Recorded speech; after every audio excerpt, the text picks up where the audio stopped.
It happened near 108th and West Maple. Jessica Gill has more on what caused the fire and some emotional accounts from those who woke up just feet away from the blaze.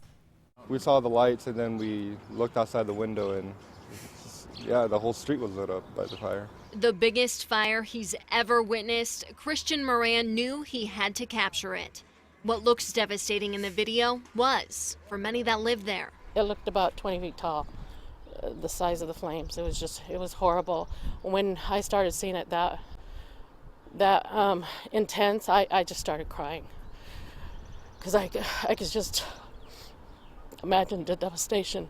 But it could have been much worse. No injuries reported, and thanks to renter's insurance, Anna De Leon, who lives in the building that actually caught fire, will have most of her belongings covered. If we didn't have it, it'd be just a total loss. We'd be out on the streets right now. Others without insurance, like Patrick Jensen, aren't really sure where to go from here.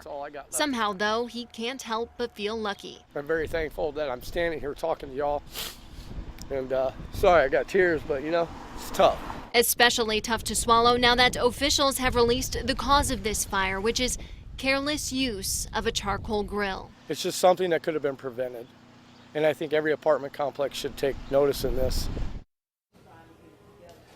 Fire officials want to remind everyone that charcoal grills or anything with an open flame are not allowed on apartment balconies unless they're protected by sprinkler systems. So what is allowed?